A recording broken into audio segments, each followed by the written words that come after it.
exciting. Tefal Turbo Cuisine fast multi-cooker. Oh wow, you can do loads of different things. Stews, soups, brownie. Baking. That's right up your street.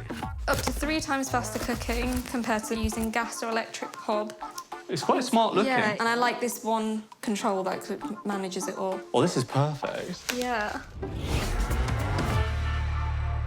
So on first impressions, it seems like you guys were very happy with our mystery gadgets. Now, the reason why we sent you this is that you guys are foodies. Have you ever used something like this before? No, we've never used. We've seen it around, but we've never thought, oh, let's check it out, let's try it. Lena, you're the head chef in the Bavan household. Were you at all worried that your Queen Cuisine title could be usurped by this cocky metal upstart?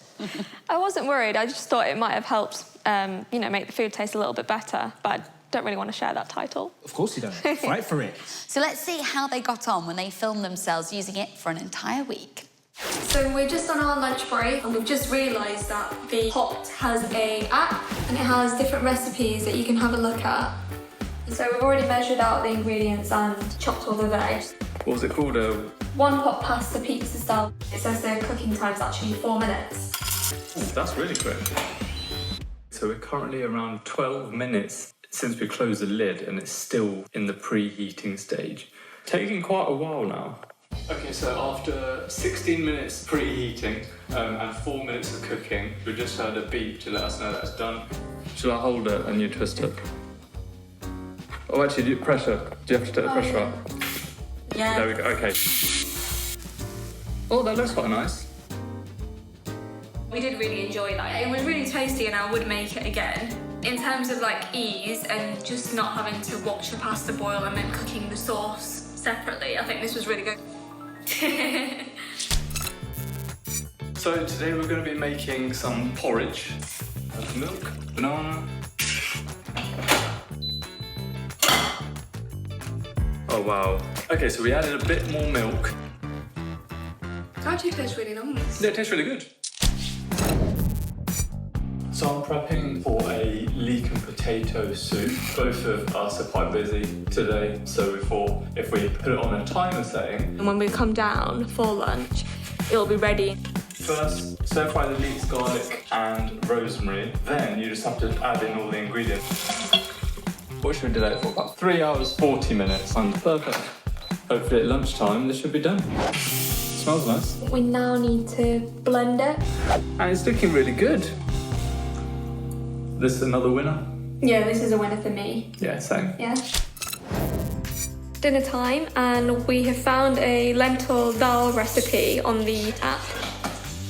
The lentils have cooked now. The cooking time was 18 minutes, but then the heating stage for the stew mode was about 10 or 11 minutes. Like, a bit of a long process. So far it must have been about 40 minutes. Yeah. It looks quite nice. Tastes really good. Another win. Yay. Definitely preferable to the porridge.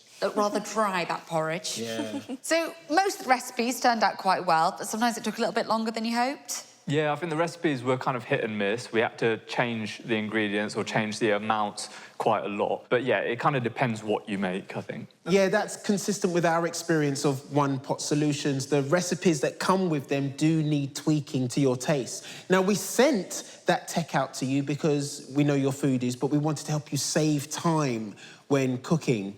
Did that work out? I think it did. Using the delayed start setting, that definitely helped because we could prep the ingredients in the morning, put it in the machine, and then by lunchtime or by dinner time, we'd have it ready.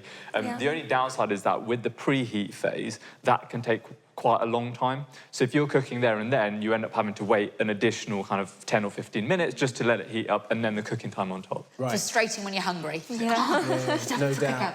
Well, we can reveal that the price of this baby is £110. Do you think that represents good value? There's so many different features, so depending on what you want to make, I think it's not a bad price point. Yeah. But the more important question is, would you guys buy it? Would you invest in it? For us, because we like the experience of kind of cooking, being able to taste as we go, add ingredients as you go, probably would mean a no from us. So that's interesting. As foodies, it's actually taking away from the experience instead of enhancing it. The process is as important as the end result. Yeah. Yeah. Although I've got to say, taking the lid off this, Some of those aromas, you know, I feel like maybe I should lick the bowl.